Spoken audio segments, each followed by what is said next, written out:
This is Messi Can't Stop Her, and I am your host, Judith Cambia Obatasa, JKO.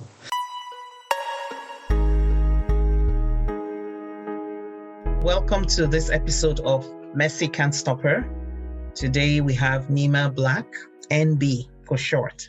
She's a holistic and wellness coach.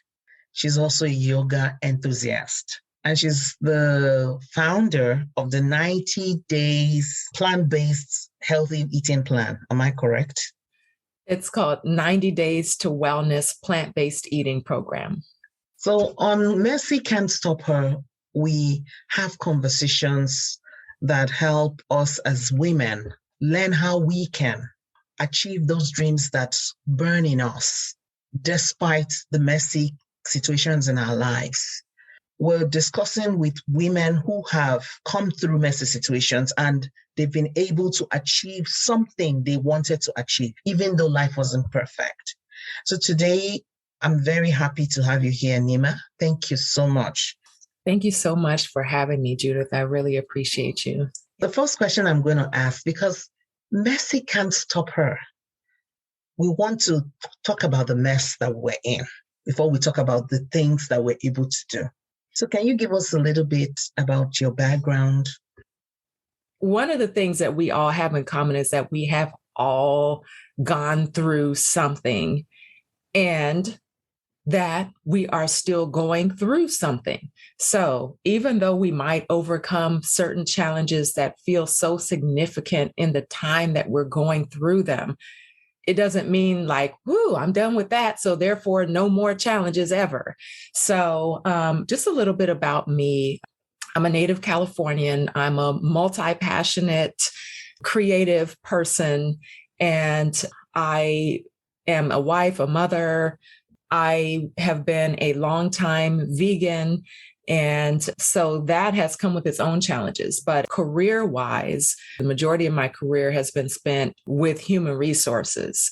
But I've also done other things, like I have a master's degree in educational counseling. I also have a real estate license. Oh, and by the way, I'm also a vocalist. And so I do many things.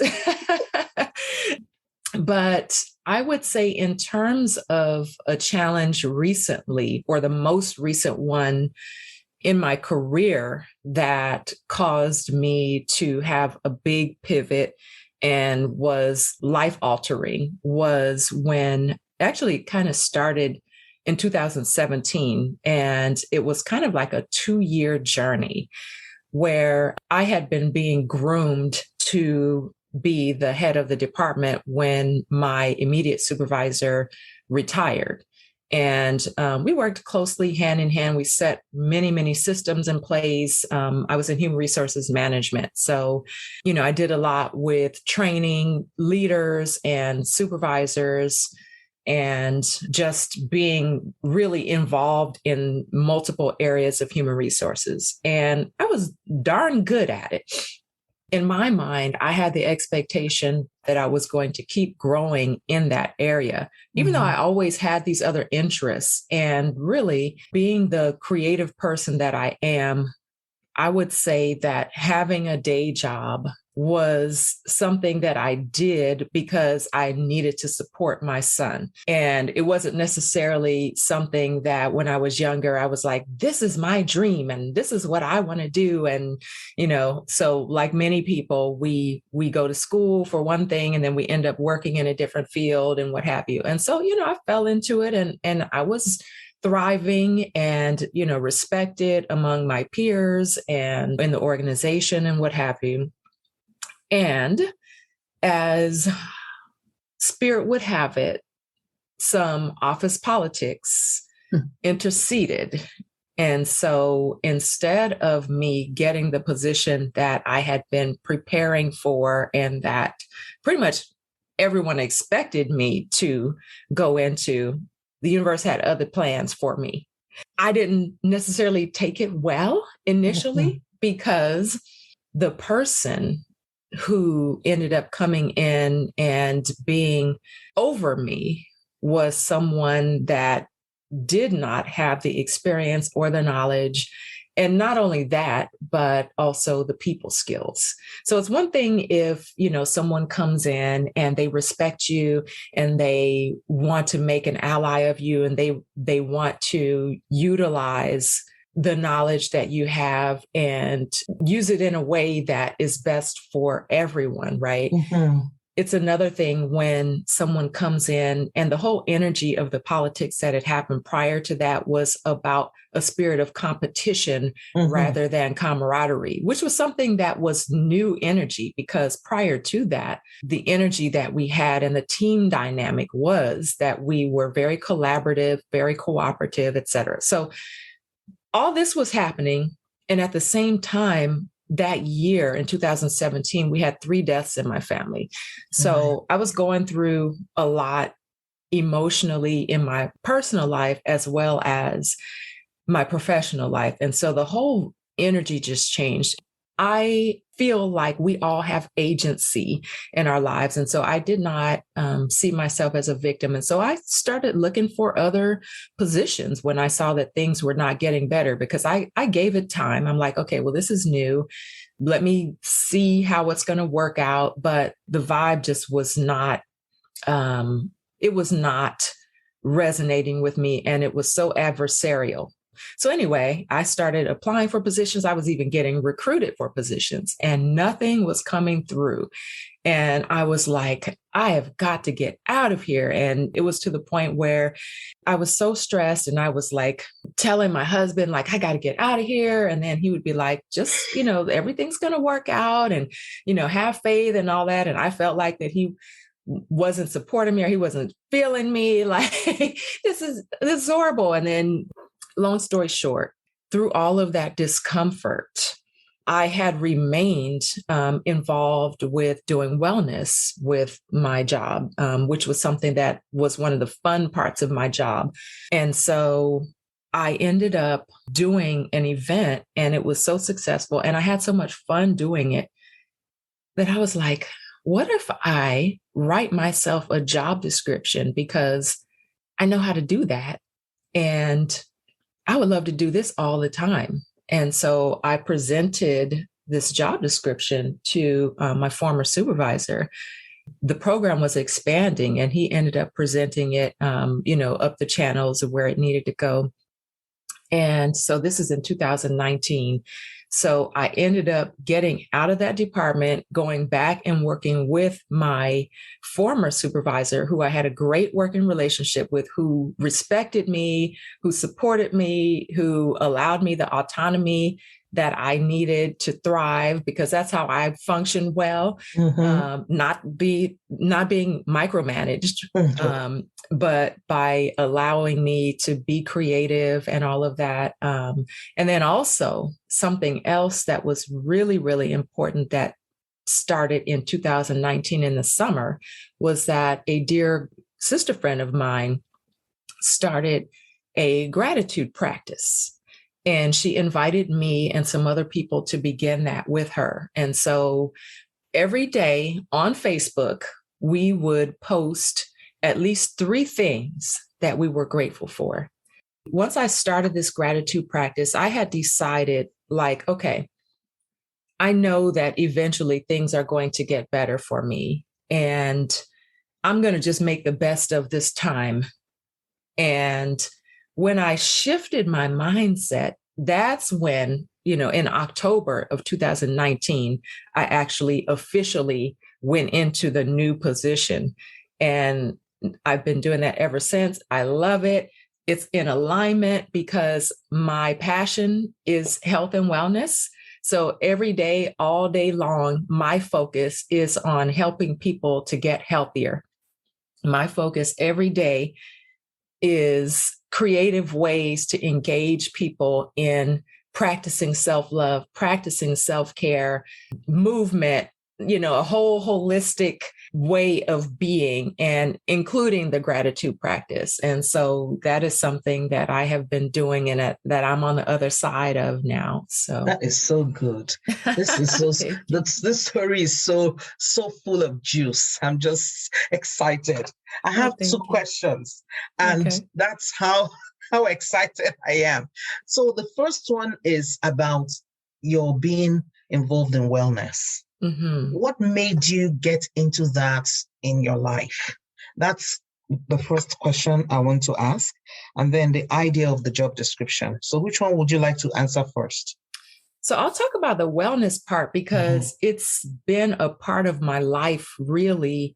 I'm going to take you way back. So when I was in high school in biology, I had a really engaging teacher, and the seed was planted. I would say that my mom always showed us or attempted to show us ways to have like balanced meals. And so my sister and I, we were actually tasked when we were in our early teens with like planning a menu, cooking the menu. You know, we would even like, if we didn't have certain things, we would go to the grocery store, but we needed to have something from each food group. So my mom planted that. But, you know, like most people, I grew up eating the standard American diet. The standard American diet is not healthy. I'll just say that. I'm just going to lay that out there. It is what it is. Science is now bearing forth that information. Can you give us a little bit more information or details on what the standard American diet is for someone who is not American, someone who may be listening to this podcast on another continent? Yeah. What is the standard American diet?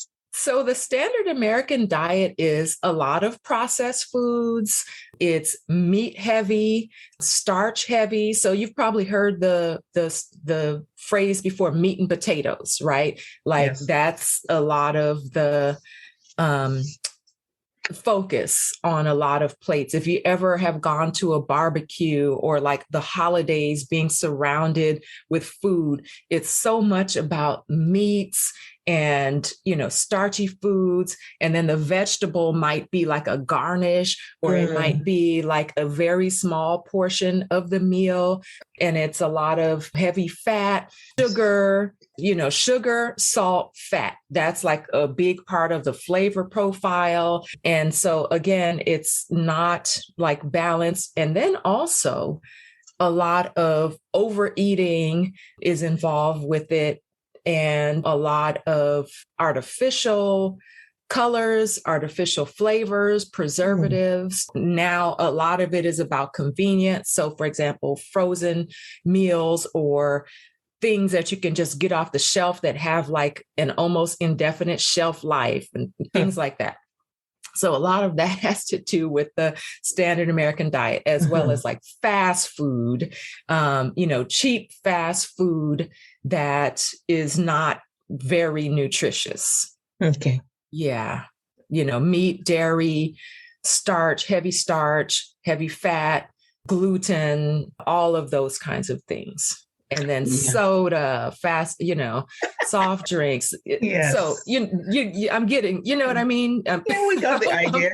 I hope I'm painting a picture for y'all. So when I was in high school, I had a biology teacher who was very engaging, and we did a study on nutrition.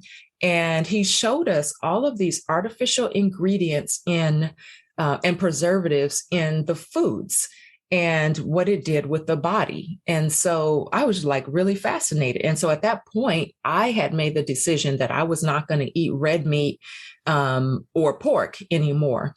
And so but I was still eating like poultry and seafood. So I was about 16 at that time. Well, I eventually did kind of go back to it. And then I found myself, once I graduated high school and started college, and then I was partying a lot. I had gone back to eating beef and pork and all kinds of stuff. And I found that I was gaining weight. And I had been mostly slim, you know, growing up, but I got to the point where I was at my heaviest point and realized like, this is not working here. Like I can't eat the way that I used to. Plus just the way I was feeling, my energy level and all of that stuff.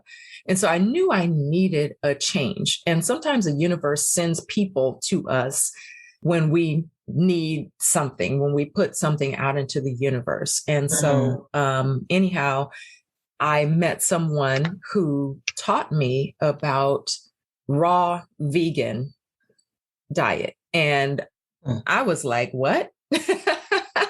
I didn't, I couldn't picture, like, you don't cook anything. And like, how does that work? And I just, in my mind, I couldn't wrap my mind around it. But anyway, I was open-minded because I knew that I needed something different. And actually, I had started working in a health food store. I was living in the Bay Area.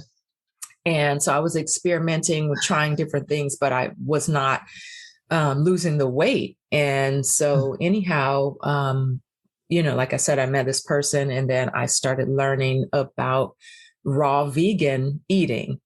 And immediately the weight started melting off. And I was not exercising anymore. I was not, doing anything, mainly just eating differently. And like I lost about 40 pounds in about a 6-month span. And like I said, not even exercising, not doing a whole lot. So then at that point, I was convinced. I'm like, okay, this actually works. And then not only had I lost the weight, but also my skin was clearer. I felt more energetic. And so I was feeling great. And so at that point, I basically started studying and really became my own, I guess, experiment, if you will. And so I did go back to eating like cooked vegetables at a certain point and did go back a little bit to like even different, like vegetarianism. I did go back to eating poultry and seafood and being a pescatarian at a certain point. But then I always came back to plant-based. I always came back to veganism because for my body, that's what works best. And for everybody who's listening, I would say that, yes, I am most definitely an advocate for plant-based eating. Science has, borne that out, that it's the most cancer preventive, heart disease preventive, chronic disease preventive way that we can eat. But I recognize that people are at different places and we need to listen to what our bodies tell us. Our bodies have their own intelligence. And we don't always listen. And so our bodies will tell us, for example, if we eat something that doesn't agree with us.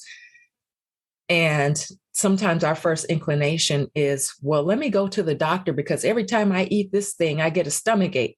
And instead of listening to the stomach saying, hey, this is not working, we want to take a medication or something to mask the symptom because we don't like to be uncomfortable.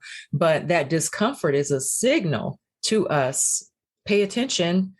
Just like, the discomfort that I was experiencing in the job, it was a signal to me. It's time to change direction. The body will do the same thing for us. And so, like I said, I, throughout my adult life, have been focusing on plant-based eating. Well, my son, was, when I was pregnant with him, I was raw vegan. So, he grew up with that. He's now since become more of an omnivore, but he knows he has a foundation. My husband, other family members, though, also throughout the years have now come to me because people recognize that, like, this isn't a fad for me, like this is life. And I have been teaching people actually since last year. I started a business with my program, 90 Days to Wellness Plant-Based Eating program, where I'm actually showing people how they can live in a sustainable way, create healthy habits around eating. And it's been a blessing. I've had students of mine lose weight, significantly improve their cholesterol levels, gain so much energy, learn new recipes and ways to make it practical. And so I'm like on a mission because I want to show people not only how to add more years to their life, but more life to their years. The thing that's most interesting about the lifestyle that you're talking about is that the food is not a feeling, it is a healing. Yes. So it's about that part of our lives where we begin to feel no energy, but we're still eating. We used to think that when we eat, they say it breaks down like carbohydrates, it becomes sugar, they give you energy. But no, you just keep eating more and more and you're listless.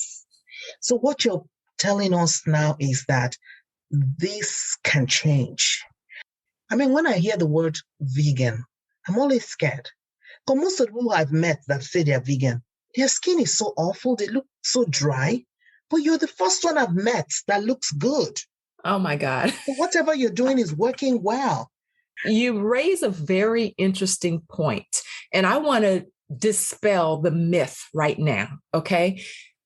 You have people who are healthy or unhealthy, regardless of what dietary lifestyle that they practice. So you can have healthy or unhealthy vegans or vegetarians, depending on what you eat, because it's about the balance. And also, it's about eating the vegetables and the fruits and having whole foods in particular, having the most purest form of the food closest to nature as possible. Because if you're a vegan or vegetarian and you eat cake and cookies and chips and French fries all day long and a bunch of processed foods, guess what's going to happen? You're not nourishing your body.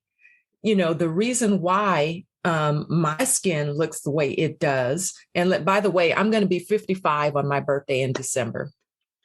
Yes, sister. Congratulations. Thank you. And so the reason why I look the way I do is because I make sure to get that balance.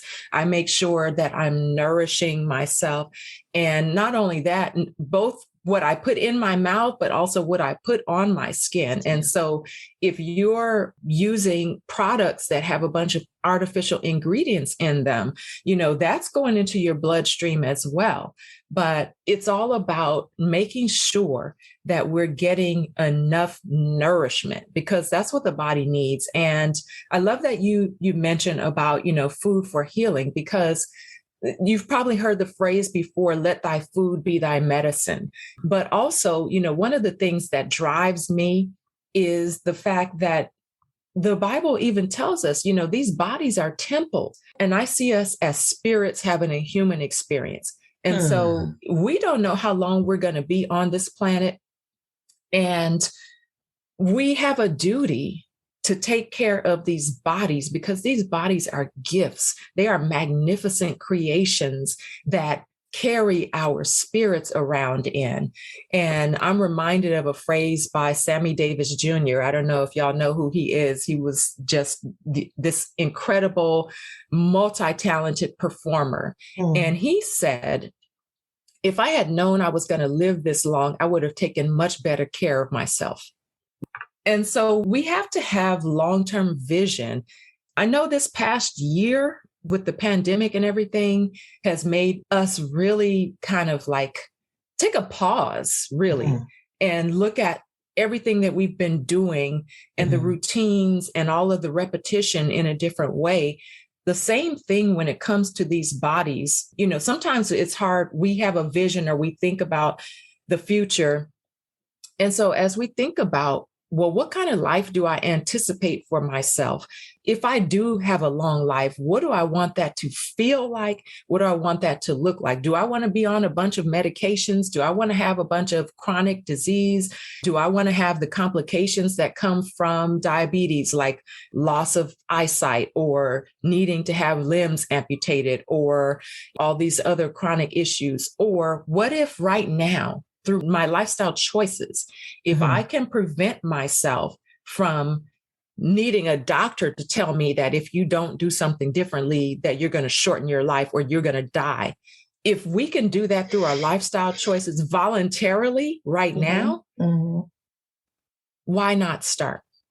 You talked about the issue of discomfort, how discomfort is a message sent by our bodies or our space.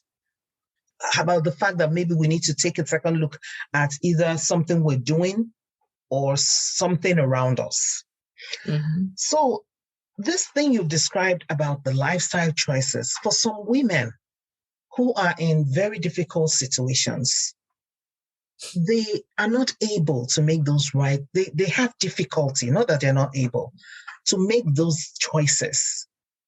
But the truth is that many women are caregivers to either their children They are even, some of them are caregivers to people who are sick, but they're taking care of much more than just themselves. And many of the challenges they have are not the challenges of themselves. It's other people's challenges, the challenges in the place where they are, in their habitation, in their office. If you were talking to a woman who, because of all these challenges around her, she's not been able to focus on that part of taking care of herself, of being able to choose herself, what will you say? When, even though she feels discomfort, she keeps going. And then she stuffs it down with food or drink or any other form of addictive choice, or not just taking care of herself and killing ourselves. So there's a song, Killing Me Softly. Many of us are killing ourselves softly with our choices. What will you say to a woman like that? Oh my God, sis. Woo! What a question. So here's the first thing that comes to mind. If you've ever taken a flight and they're doing the safety instructions, one of the things that they tell you is that if you should need to use the oxygen that's in the plane, put it on yourself first and then assist the person that's traveling with you. If you're traveling with children, assist yourself first and then help the child. So if you think about that analogy in life in general, we've heard the expression before about you can't pour from an empty cup. If your battery is not charged, how can you help someone else? How can we? And I know so many of us do it, and I've done it. We've all done this. And it really does require a paradigm shift. And the shift is recognizing, number one, your worthiness, that you deserve to not only be happy, but that you need to take care of yourself. One of the things that happens is that if we don't make time for our wellness, then we might have to make time for our illness. How many times have you seen somebody that just goes and goes and goes and goes and goes, and then something happens where the universe puts that person on their back, like involuntarily? So if we're not choosing ourselves, sometimes things will happen that will cause us to stop where we have to, because what we've been doing is unsustainable. Mm. And I use that word a lot about what's sustainable. And we have to make ourselves our why. Because when we are in a space that we are taking care of ourselves, well, guess what? When we have children, we are showing them how to take care of themselves. We are modeling the behavior. So we may be unwittingly teaching our children to not value their own health through the choices that we're making. And so think about it not only from your own perspective, but think about what is it that you want to teach your children. We have all these lessons that we want to show our children that are so important with regard to them being able to survive in the world, right? But the message of health is also one that we need to teach our children that matters. And we tend to take it for granted. But we take better care of our personal belongings, like our phone, our car, our clothes, all of these material things. And we don't value these bodies, like I said, in the way that we need to. I would say to any sister that's listening, to any woman that's listening, self-care is not selfish. It's necessary. It's not just a luxury. It's a necessity.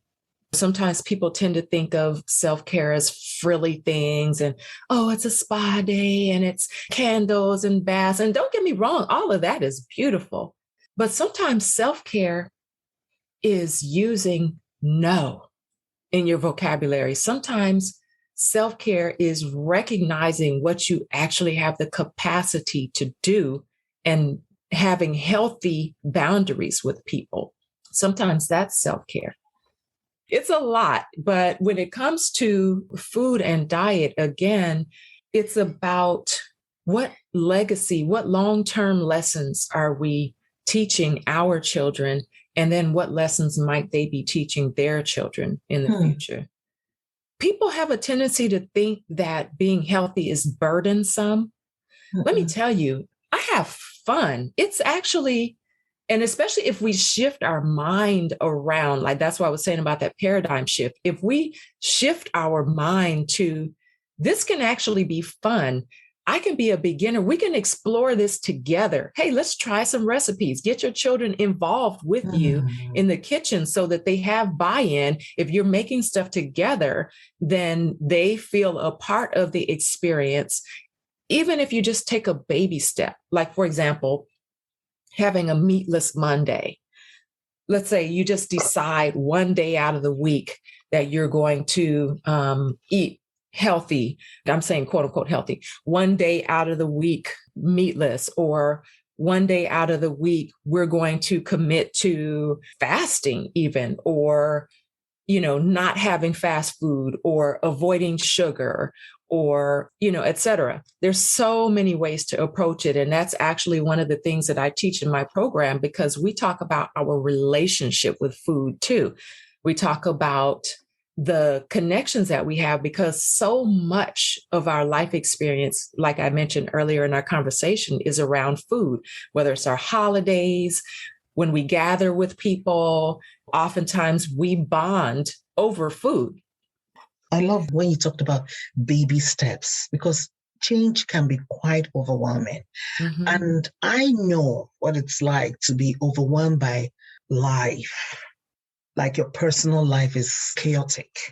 So I like the fact that there are baby steps. There are little things we can do to take care of ourselves. We can say no, like you said. I mean, all the things you've mentioned that one could do to take care of themselves. You shouldn't make it about money. Saying no doesn't cost you anything. Deciding to give yourself the value you're worth by setting boundaries doesn't cost you money. And that's where I'm going to come in again about the food thing. People think that eating healthy is expensive. Is this true? Well, it can be. If you buy a lot of specialty items, and let me just say now, things have changed so much from the time that I first became a vegan, because like back in the day, the facsimiles for what they had of cheese and things like that were like cardboard. It was nasty. Well, now there's so many alternatives out there for like dairy products. So some things can get pricey, but again, it's relative. What does not cost a lot though are like the basics and like the staples. For example, if you have beans and rice, which is a very good, healthy meal, a good staple, or even like quinoa, like whole grains and things like that, and like legumes, those things are not expensive, especially if you buy like dry beans and, make them from scratch. A lot of things, the basics are not expensive. And even produce, fruits and vegetables are not as expensive as you would think, because, those things do expand. And so it's all in the preparation, and it can be very inexpensive to eat healthy. It can be inexpensive. It just depends on what you choose to invest your money on. But expensive is relative. So what's more expensive? Going to the hospital, medication, doctor's bills, and I don't know where folks are listening from, but in the US, healthcare is expensive. Other places maybe where it's covered, that might not be as much of a concern, but in the US, it is expensive, medical care and things like that. So would you rather pay that expense, or would you rather invest in yourself? And, sometimes people say, oh, I don't have the money for this, or I don't have the money for that. Well, my splurge is on my food what I put in my body more so than like, don't get me wrong, I love shoes, but like, and I'm not like a designer bag type of person per se. So like my splurge is food, because I know that in the long run, that's an investment in myself, and an investment in yourself is the best investment that you can make. Yeah, and one other thing you can do, like for veggies, you can have a little garden. It takes some work at the beginning, but after some time, like Neema has been on this journey for so many decades now. So the longer we stay doing something, the better it gets, the easier it gets. So Neema, one thing I want to talk about in the area of wellness, for a woman who is in a messy situation and who wants to be able to reach for her dream, mental health, the challenge of chaos. Being in a chaotic situation, it can be debilitating. When you described your experience with that new person, you were having challenges at work, and then you had emotional challenge from losing 3 people. For some people, they are in a domestic violence situation or difficult children, somebody with addiction in their home. And then they also have work and fire is burning them there too. How can they hold on to their minds and their dream in those kind of situations? Wow. Again, with the fire question, here's the thing. First of all, my heart goes out to anyone who is in a domestic violence situation. And also my heart goes out to anyone who is dealing with family members having addiction issues. And I certainly have gone through that experience. A lot of it comes down to our spiritual life. When we think about how God sees us, and when we think about what God wants for us in our lives, and if we think about the fact that God wants us to be happy, that God does not want us to experience the pain of being devalued or being mistreated.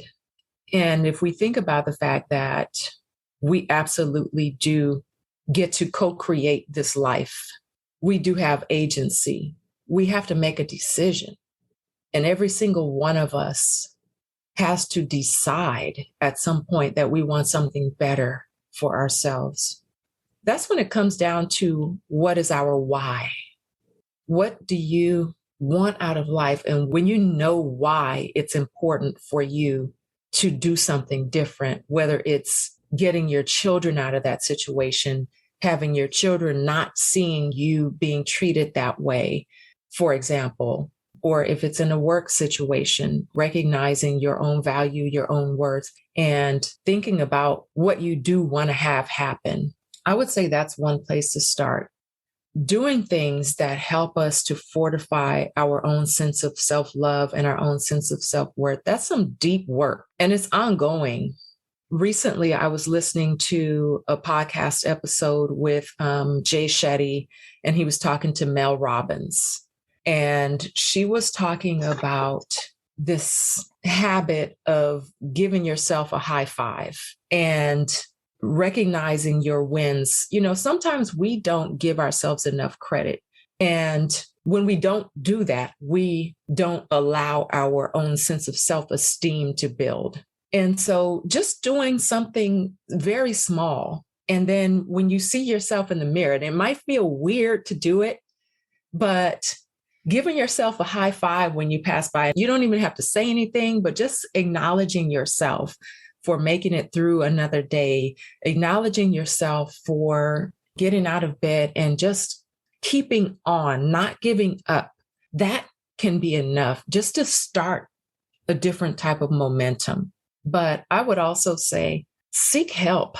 Sometimes we feel like we have to do everything by ourselves, but it's the community sometimes that can lift us up in ways where we don't see it in ourselves. Other people can see in us things that we might not see in ourselves. And so surround yourself with people that are going to help you to feel strong when you don't feel it. Surround yourself with people who are going to believe in you, even when you don't believe in yourself. And I feel like crying right now as I say this, because that's so important. we all need help sometimes, even those of us who feel like we have to be the strong one, the ones who feel like we have an S on our chest and we can't allow anybody to see us, broke down, but allowing ourselves to be vulnerable and to say, I'm having a hard time right now. Because sometimes people don't even know what we're going through. And so allowing ourselves to be vulnerable and to receive help, to receive love, to receive blessings from the universe, to allow the angels to step in and to help us. We do have so much power, and we just need to recognize that we have it. Thank you so much, Neema. Thank you so much. So I don't know if you're a woman out there listening to this podcast, or you know a woman who needs to hear this. Please share this information with them.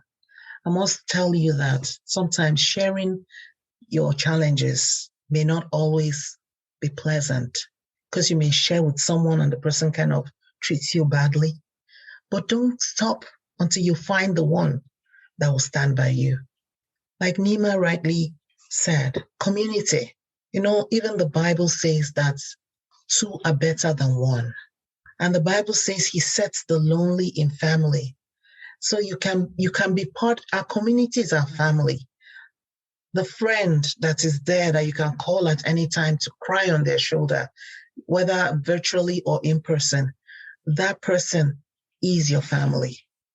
Don't be ashamed to seek help, because this issue of mental health challenges, especially for me, I'm Black and I'm a Christian. That combination doesn't like to talk about mental health challenges. And I'm a woman. Women we're supposed to be strong. But I've learned that sharing doesn't make me less than. This is just a stage. The chaos is just for this time. Like Neema said, that's not the only challenge you will ever face. But at this point in time, this is the challenge and it will pass. So don't feel ashamed. Don't allow yourself stay longer because you were too ashamed to seek for help. Because there's someone out there who has your best interest at heart. We know that God has your best interest at heart, but he has put someone on earth who you're going to meet, who will be there for you. Thank you so much, Neema, for the time you've shared with us. We are so grateful, so privileged to have Neema on Mercy Can't Stop Her. Mercy at work didn't stop Neema. Mercy with her food didn't stop her. One thing that Neema said that I'm taking away is decision. You have to decide. I've been asking myself, why am I not doing the things I really want to do? The truth I have come to the realization of is I have not decided. You have to actually talk to yourself and decide. And there's something else that Neema mentioned. You mentioned the Mel Robbins high-fiving. Do you know that Lisa Nichols also has something similar? In her case, she says she goes to the mirror every day to forgive herself. And then she gives herself affirmations for the day, every morning. These women have found a secret. We have to tap into the secret because it's working for them. Neema, give us maybe your parting words. Thank you so much. I have thoroughly enjoyed this conversation and I really appreciate you. Like you said, it's recognizing that we are divine and recognizing that is our true essence. We're spirits having a human experience, and we are co-creating our reality with God. Once you recognize your divinity, then you have different expectations for yourself and you have different expectations for your life. I just want to thank you so much for having me, and thank you for creating this space for this podcast to tell these kinds of stories. Thanks so much, Neema. If you check the show notes and in the comments, you will see Neema's contact details. You can reach out to Neema. She has 1, 2, 3 strategies to help you reach your full potential in terms of your health and your wellness. Thanks so much for listening. See you next time.